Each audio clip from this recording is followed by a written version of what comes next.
Autobots, roll out! We roll.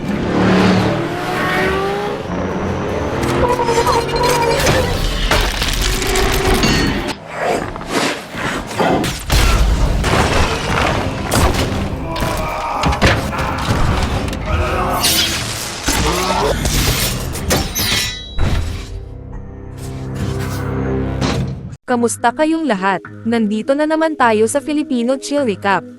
At ngayon, pag-uusapan natin ang science fiction action film na tinatawag na Transformers.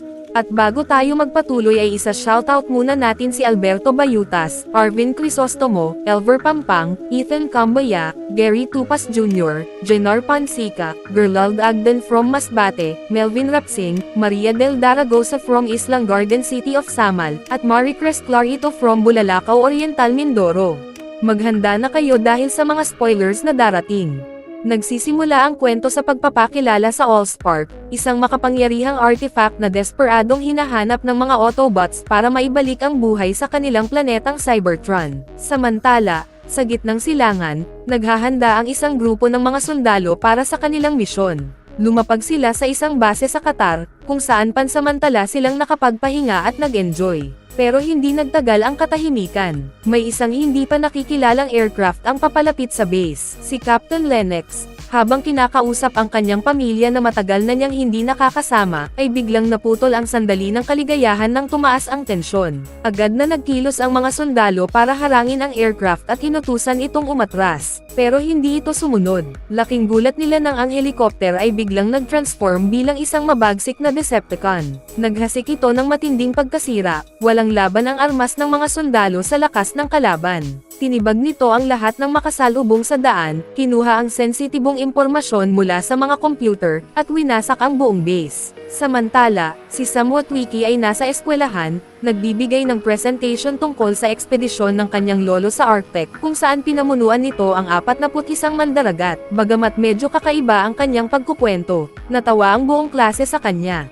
Binigyan siya ng B- ng kanyang guro, pero nakipagtawaran siya para maging A dahil kailangan daw niya ito para makabili ng bagong kotse. Dahil dito, nagpunta si Sam at ang kanyang ama na si Ron sa isang car dealership para humanap ng unang sasakyan ni Sam. Una ay nadismaya si Sam sa mga available na kotse, umaasa siya ng mas maganda. Habang tumitingin-tingin, may napansin siyang kakaibang kotse na agad niyang nagustuhan. Sinubukan silang singilin ng sobra ng ahente kaya umalis si Ron. Biglang nagsabog ang lahat ng salamin ng kotse sa paligid, maliban sa kotse na gusto ni Sam. Dahil dito, napilitang ibenta ito ng ahente. Sa Washington DC naman, nagpatawag ng emergency meeting ang mga opisyal ng gobyerno tungkol sa nangyaring pag-atake sa Qatar base. Ipinunto ni Defense Secretary John Keller ang grabeng epekto ng insidente at ang pangangailangang maibalik agad ang mga ninakaw na files bago pa lumala ang sitwasyon. Sa bahay, tuwang-tuwa si Sam habang ipinapakita ang kanyang bagong kotse sa kanyang mga magulang.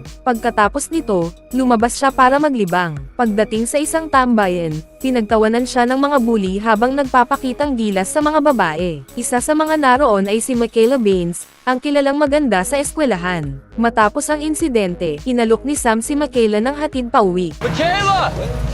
It's Sam! Listen, I was wondering if I could ride you home. Give you a ride home. There you go. Habang nasa biyahe, pilit na ini-impress ni Sam si Michaela pero hindi siya gaanong napahanga, halatang hindi siya masyadong interesado at hindi rin niya kilala si Sam. Sa kalagitnaan ng biyahe, biglang huminto ang kotse ni Sam, at siya'y nagpanik. Pero laking gulat niya nang si Michaela ay marunong pala sa mga kotse at tinangkang ayusin ito. Kahit anong gawin nila, ayaw pa rin humandar ng kotse kaya nagpa siya si Michaela na maglakad na lang pauwi. Pero pag alis niya, biglang nag-revive ang kotse at agad itong pinatakbo ni Sam para ihatid si Michaela pauwi sa kanilang bahay.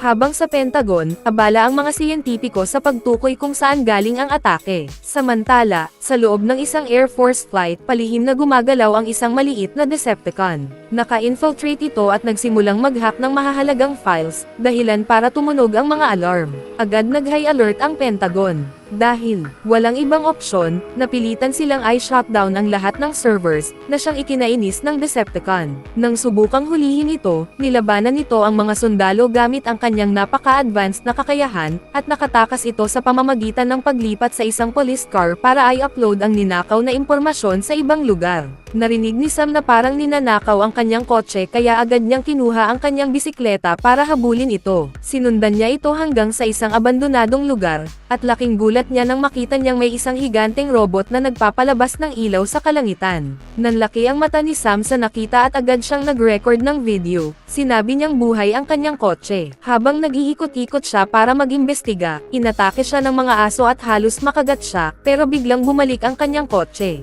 Dumating din ang isang police vehicle at pinatigil siya, at pagkatapos ay inaresto si Sam. Balik sa Pentagon, si John Keller ay hirap na hirap gumawa ng plano, nadidismaya dahil wala pa rin silang sapat na lead sa nangyayari. Si Maggie, isang determinado at matalinong analyst, ay ipinaliwanag na ang ginawang hakang ay sobrang advanced, hindi ito kayang gawin ng kahit anong bansa. Pero agad itong binaliwala ni Keller at sinabing kailangan niya ng ebidensya, hindi haka-haka. Sa presinto naman, pinagtatawanan ng mga pulis si Sam dahil sa kwento niya na buhay daw ang kanyang kotse. Biro pa nila, kaya pinasailalim siya sa isang urine test. Samantala, sa gitnang silangan, ang mga sundalong nakaligtas sa Qatar attack ay humarap na naman sa isa pang dambuhalang Decepticon, at tila hindi ito mapipigilan.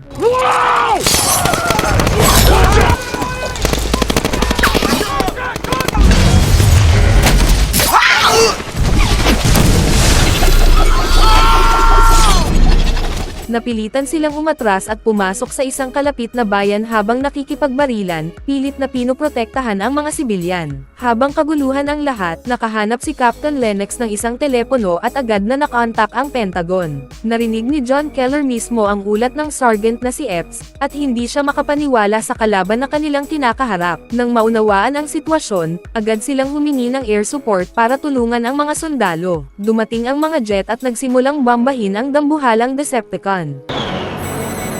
Rider incoming! Lay target!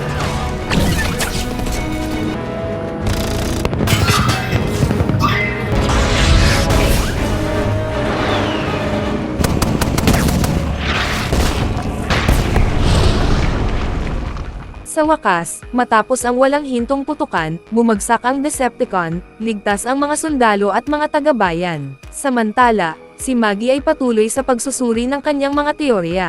Determinado siyang maunawaan ang naririnig niya mula sa misteryosong mga file. Pumunta siya sa kanyang kaibigang si Glenn Whitman, isang eksperto sa hakang, para humingi ng tulong. Habang pinag-aaralan nila ang mga file, biglang sinalakay ng mga awtoridad ang lugar at inaresto silang dalawa dahil sa ilegal na pag-access. Sa bahay, narinig ni Sam na parang ninanakaw ang kanyang kotse kaya agad niyang kinuha ang kanyang bisikleta para habulin ito. Habang si Sam naman ay nakasakay sa bisikleta, biglang hinabol siya ng sarili niyang Camaro, tila may sariling isip. Dahil dito, nawalan siya ng balanse at bumagsak sa harap mismo ni Michaela at ng mga kaibigan nito. Napahiya man, tumuloy pa rin siya habang patuloy siyang sinusundan ng kanyang kotse.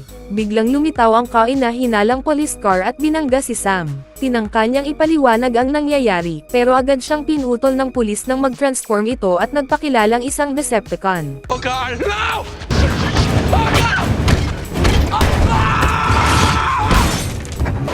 Are you username Ladiesman217? I don't know what you're talking about! Get back! No!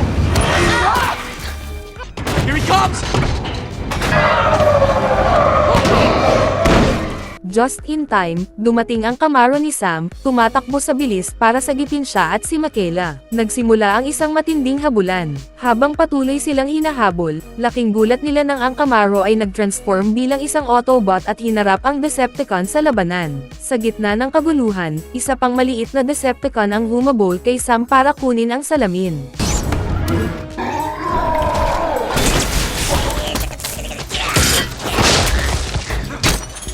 No!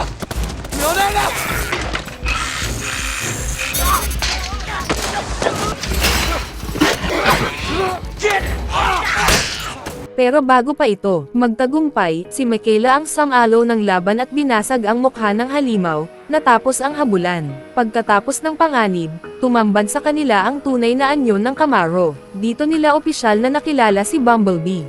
Can you talk? XM satellite. You're wonderful, you're wonderful. So, what was that last night? What was that? Message from Starfleet. Throughout the inanimate vastness of space. Down like visitors from heaven, hallelujah. Sa pamamagitan ng radyo, ipinaliwanag ni Bumblebee ang sitwasyon at inalok silang dalhin sa ligtas na lugar. Bago sumakay muli, hinayaan muna ni Bumblebee si Michaela na kunin ang kanyang bag. Habang sakay sila, nang biruin ni Michaela ang itsura ng kotse, agad silang pinaalis ni Bumblebee bilang sagot. Ilang saglit lang, bumalik ito, pero ngayon, naka-upgrade na bilang isang mas slick na bersyon ng Camaro. Lalong tumaas ang tiwala nila sa kanya. Dinala sila ni Bumblebee sa isang ligtas na lugar. Kasabay nito, bumagsak sa mundo ang mga meteorite, dumating na ang iba pang Cybertron Ians.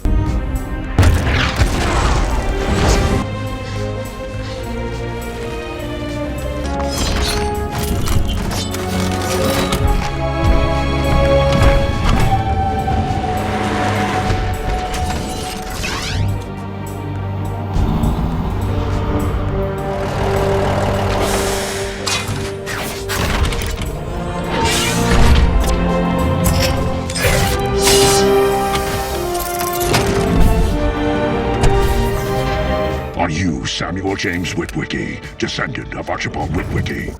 Yeah? My name is Optimus Prime. Sa isang nakakamanghang tagpo, ipinakilala ng bawat isa ang kanilang sarili kina Sam at Michaela. My first lieutenant, Jazz. This looks like a coup. My weapons specialist, Ironhide. Our medical officer, Ratchet. Already know your guardian, Bumblebee. You're my guardian, huh?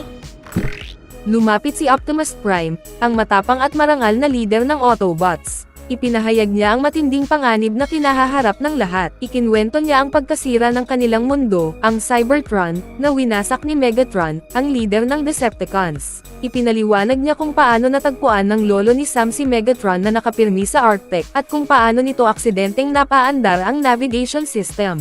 Dahil dito, napunta ang encoded map sa salamin, at ngayon, iyon ang susi sa kinaroroonan ng cube.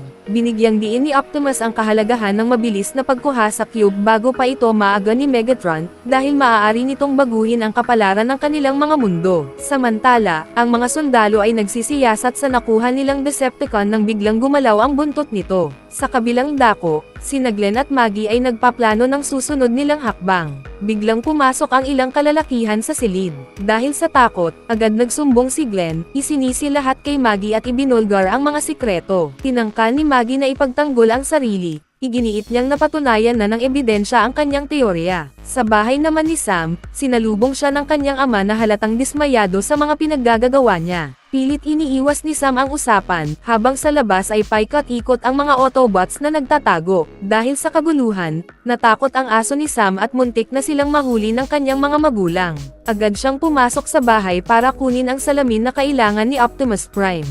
Ngunit nawalan ng pasensya ang mga Autobots at nagsimulang magmadali, dahilan para matapilok ang isa at maapektuhan ang kuryente ng bahay. Nagduda ang mga magulang ni Sam sa mga ingay kaya kinatok nila ito at nang hindi sumagot, pumasok sila at pinagdudahan ang kakaibang kilos ni Sam. Nasilip din nila ang kakaibang nangyayari sa labas pero agad nakapagtago ang mga Autobots bago pa sila tuluyang makita. Si Michaela ay lumabas mula sa kanyang pinagtataguan at agad nagpakilala sa mga magulang ni Sam, matagumpay na na-divert ang kanilang atensyon. Ngunit bago pa man muling tumahimik ang lahat, dumating ang isang convoy ng itim na sasakyan sa bahay. Pinamunuan ito ni Agent Simmons. Hinahanap nila si Sam, at magalang siyang inimbitahan para sa investigasyon. Sa loob, kinukulit siya ni Simmons ng tanong tungkol sa kotse at sa mga Autobots. Ibinulgar rin ang record ni Michaela bilang pananakot. Uminit ang sitwasyon hanggang sa biglang dumating si Optimus Prime. Winasak niya ang sasakyan ng mga ahente, naghatid ito ng matinding takot.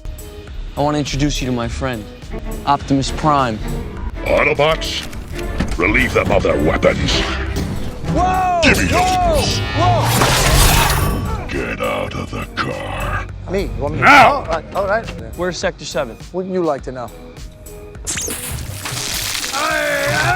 Sa investigasyon pabalik, tinusisa nila ang mga ahente tungkol sa nalalaman nila. Ibinunyag ni Simmons ang tungkol sa Sector 7, isang lihim na organisasyon na nakatalaga sa mga Transformers. Dumating ang mga backup agents kaya napilitang umatras ang mga Autobots. Pinangunahan ni Optimus Prime ang pagtakas, maingat na nilagpasan ang mga helicopter na naghanap sa kanila.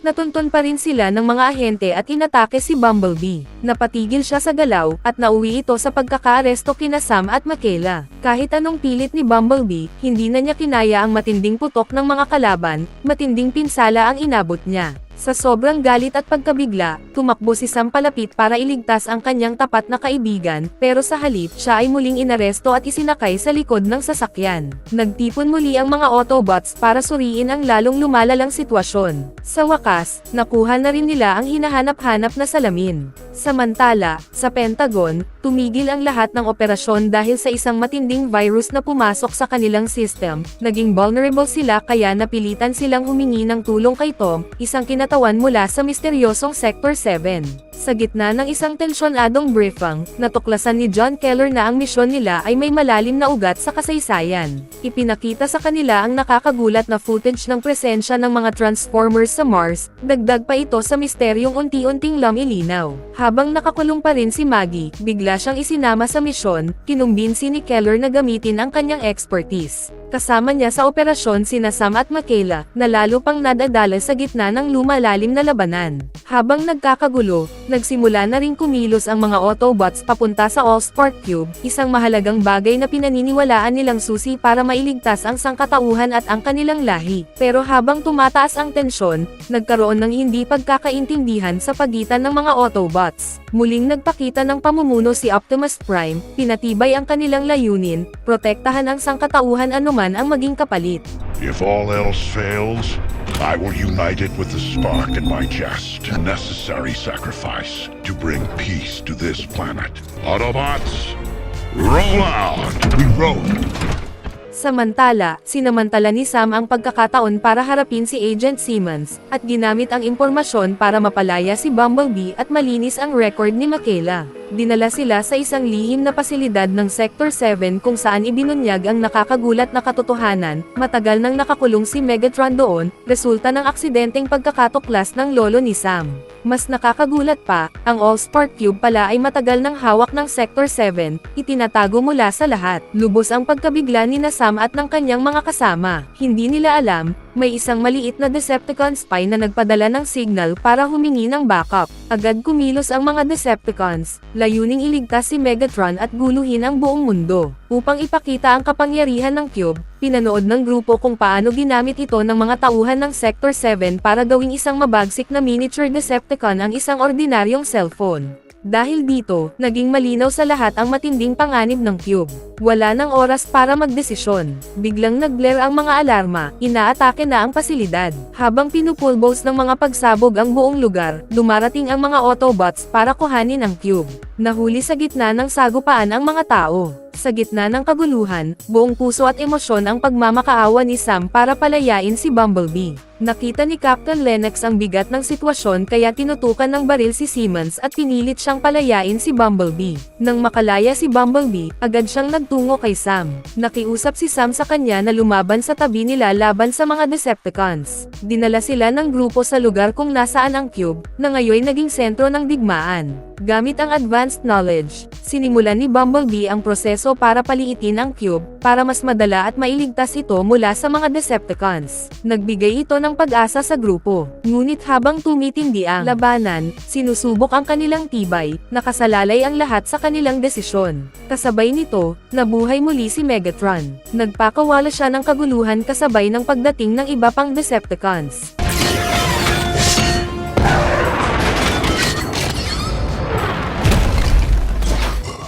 The humans have taken it.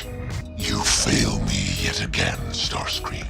Get them! Habang tumatakbo sina Sam at ang kanyang grupo kasama si Bumblebee, malinaw ang kanilang layunin, iligtas ang Cube sa kahit anong paraan.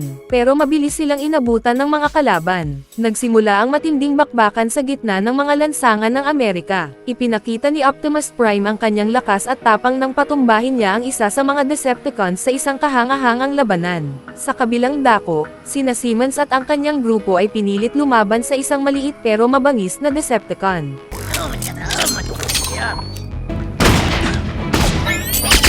Shoot that motherfucker!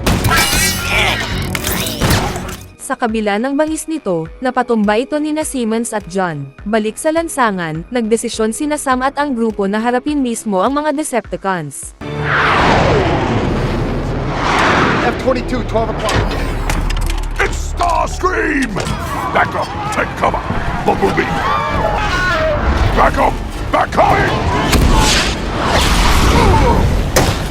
Sa gitna ng gulo, matinding nasugatan si Bumblebee, naputol ang kanyang mga binti at hindi na siya makalaban. Wala nang ibang opsyon, ibinigay ni Optimus Prime ang cube kay Sam. Siya na ngayon ang huling pag-asa ng sangkatauhan. Tumindi pa ang labanan. Nagbanggaan ang mga Autobots at Decepticons sa marahas na sagupaan.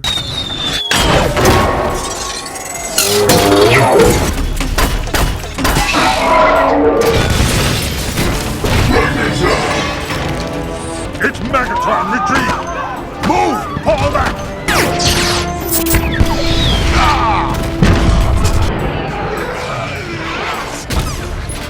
You wanna pay? No! I want to!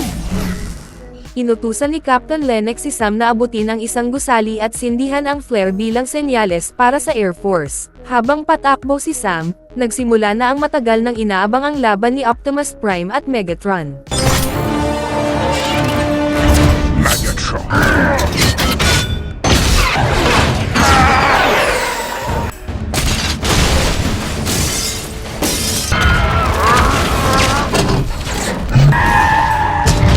Galit at kasaysayan ang nagtutulak sa kanilang labanan, buong lakas silang nagsalpukan. Nakarating si Sam sa gusali pero sandaling napatigil dahil sa isang sagupaan sa kanyang daraanan.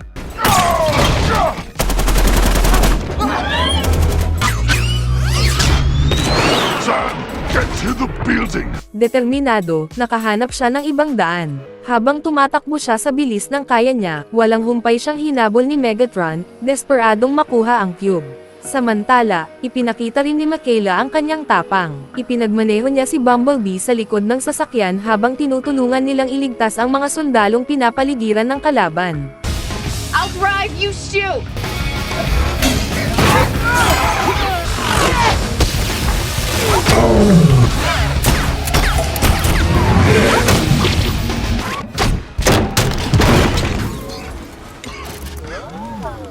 Pagdating ni Sam sa rooftop, sinindihan niya ang flare, senyales para sa Air Force. Pero habang iaabot na sana ang cube, biglang tinamba ni Megatron ang mga sundalo. Nahanap niya si Sam at sapilitang kinuha ang cube.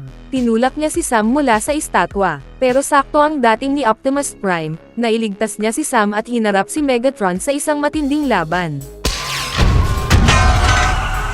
It's you and me, Megatron. No, it's just me, Prime. Mabangis ang salpukan, wala ni isa ang bumitaw. Sa gitna ng digmaan, ipinakita ni Lennox ang kanyang katapangan. Tinamba niya ang isa pang Decepticon gamit lamang ang kanyang lakas ng loob at determinasyon. Take him out!